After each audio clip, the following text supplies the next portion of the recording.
नमस्कार। आज तक पंचायत में आपका स्वागत है। आपके साथ मैं हूं अंजना ओम कश्यप।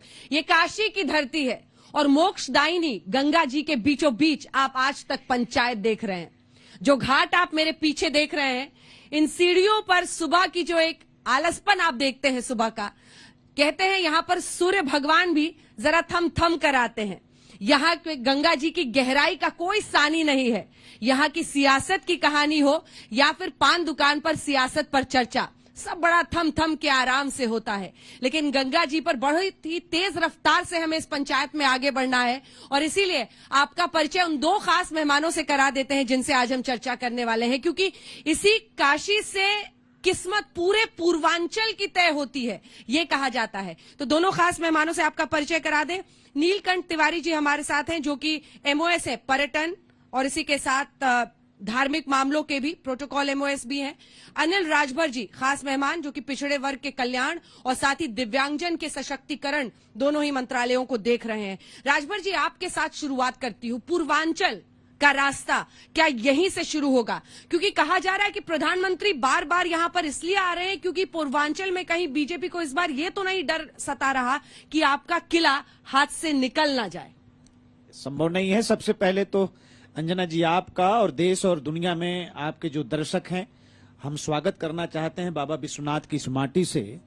और हम सब लोगों का सौभाग्य है कि हमारे बनारस के सांसद, जो देश और दुनिया के सबसे लोकप्रिय नेता हैं, उनका आगमन, उनका आशीर्वाद, उनका मार्गदर्शन हम सब लोगों को बार बार मिलता है। इसका मतलब ये नहीं है जो आप कह रहे हैं पूर्वांचल जीतेंगे, पूरे उत्तर प्रदेश को जीतेंगे, आप देखते रहिए। हाँ, ये जरूर है कि एक विकास का मॉडल काशी बन रहा है, पूरे भारत के विकास का मॉडल काशी बन रहा है। अभी बाबा विश्वनाथ के धाम को राष्ट्र को समर्पित किया पूज्य प्रधानमंत्री जी ने।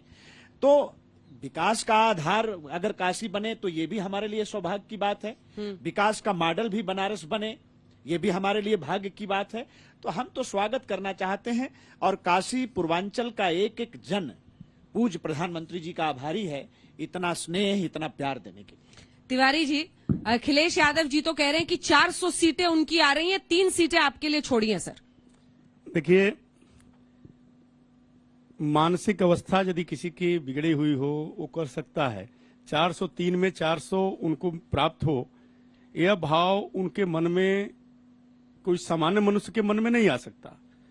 यह भाव उन्हीं के मन में आ सकता है। ऐसा ही व्यक्ति ये चर्चा कर सकता है जिसको या तो राजनीतिक समझ की कमी है, या वह झूठ बोल रहा है, या तो मानसिक कहीं न कहीं असंतुलन है। भारतीय जनता पार्टी की केंद्र सरकार ने आदरणीय मोदी जी के नेतृत्व में, प्रदेश सरकार आदरणीय योगी जी के नेतृत्व में और माननीय प्रधानमंत्री जी की प्रेरणा से विकास के हर पक्ष को उच्चतम मानक पर पहुंचाया है। ऐसी परिस्थिति में इन विपक्षियों के पास, चाहे अखिलेश जी हों या कांग्रेस के लोग हों या अन्य भी जो दल हैं, किसी के पास कुछ कहने के लिए कोई मुद्दा, कोई एजेंडा, कोई बात तो है नहीं। किस विषय पर चर्चा करेंगे? सांस्कृतिक भाव को, आध्यात्मिक भाव को आत्मसात करते हुए जिस दिशा पर पूरा देश और उत्तर प्रदेश विशेष तौर पर आगे बढ़ चुका है, आज उत्तर प्रदेश विभिन्न पक्ष में नंबर 1 होता है, नंबर 1 के रूप में उसकी चर्चा होती है। जो पहले फिसड्डी के रूप में कहा जाता था, बीमारू राज्य जो 3-4 नाम दिए जाते थे, उसमें उत्तर प्रदेश का भी नाम हुआ करता था। आज उत्तर प्रदेश उद्योगपतियों के लिए उद्योग लगाने की प्रतिस्पर्धा का विषय बना हुआ है, चाहे भारतीय हो चाहे अंतर्राष्ट्रीय हो। ऐसी परिस्थिति में इन विपक्षियों के पास कोई मुद्दा नहीं है जी। अभी कुछ दिन पहले कोरोना बीचा, अभी भी कोरोना का काल चल भी रहा है।